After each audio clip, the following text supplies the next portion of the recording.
Hi, John Dixon here from the Centre for Public Christianity. We're talking with Professor John Lenokss about the problem of evil and suffering. John, Richard Dawkins says that we observe in our world exactly the sorts of things you would expect if there's no rhyme and reason, no God, nothing but blind, pitiless indifference. Isn't he right in a sense? That's the way it looks to him. And raising that question raises a very difficult question for people going through the traumas of suffering, having been on the wrong end of evil and so on. And I find it a very hard question as a Christian, because it's the main reason, I would say, why many of my good friends don't believe in God. So I feel the force of the argument. I think if we've never felt the force of that argument, we're not really human. On the other hand, it seems to me there are two levels to it. There's an intellectual side and there's an emotional side. It's one thing to sit in a studio like this and look at the problem dispassionately. It's another thing to be on the receiving end and to actually be involved in the suffering or the evil or the pain. Or can we split those two questions? Yeah, I think we have to split them. And start with the intellectual one, because it's often presented as a proof against God's existence. That's right. And sometimes I react to it and say, okay, there isn't a God. So you've solved the problem now. You've got an intellectual solution. And that's the way life is. And the wonder is perhaps that so many people have a half reasonable life. But that's just the way it is, blind, pitiless indifference. So you get rid of the intellectual problem, but I notice what you don't get rid of, and that's the suffering. Sure. But you do get rid of all hope. Now, it could be that that's how it is, and we have to face it. As Richard Dawkins said to me, that, we got to face it. Well, we do have to face it. So the question for me comes to this: are there any grounds for believing, facing this head on, that there is a God?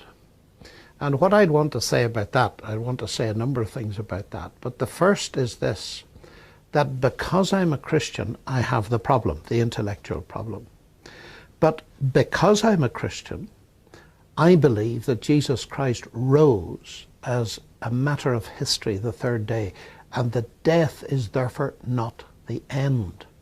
And because death is not the end, I do believe that God is going to be utterly fair, so that people who have had the wrong end of injustice will be ultimately compensated for that. And atheists have no such hope. So what atheism does is it appears to give you an intellectual solution to the problem, but it removes all hope. It removes all hope of justice, which contradicts the very way in which we humans feel. We sense that there must be justice out there somewhere. Now, that doesn't prove there is, but it might make us disposed to have a look at the evidence that there is justice. Now, I will now have to move over to the other side of this question, because both sides now belong together. And it's this.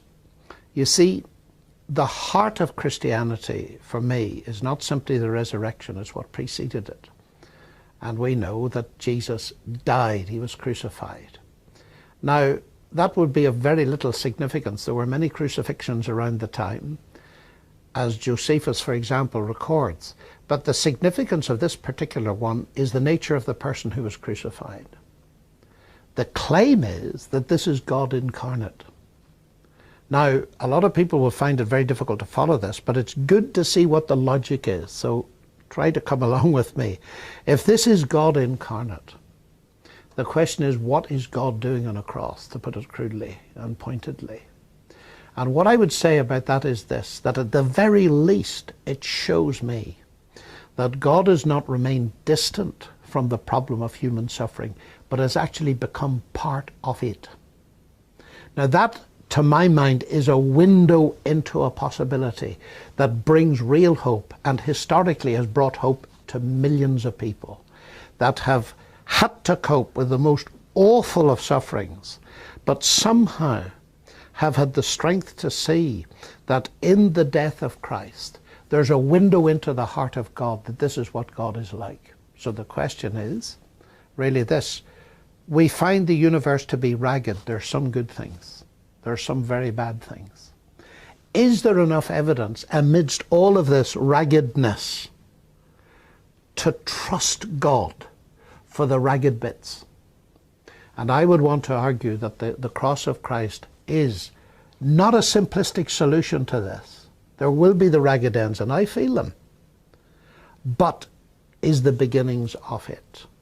But what does it really have to say to the mother who loses a child, for instance? Well, for example, perhaps I put it in a slightly wider context than that. I nearly died last Christmas because of problems with my heart, and the medics got to me in time.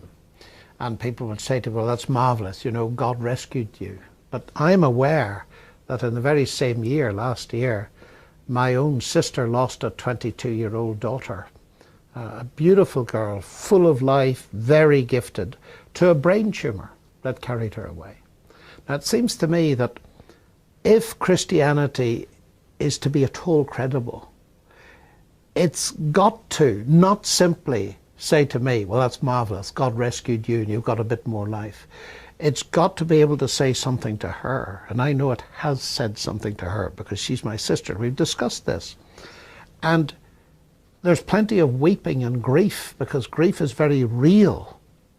But evidence of God's love, that she will see that daughter again, that that daughter is not ultimately lost, that the parting, though very painful, is only temporary. Now, atheism hasn't got that to offer. So the basic question is this hope that Christianity offers true? And that will bring us straight back to the resurrection of Jesus. If that didn't happen, we can forget about it. If it did, we can grasp onto it with all our heart and our mind.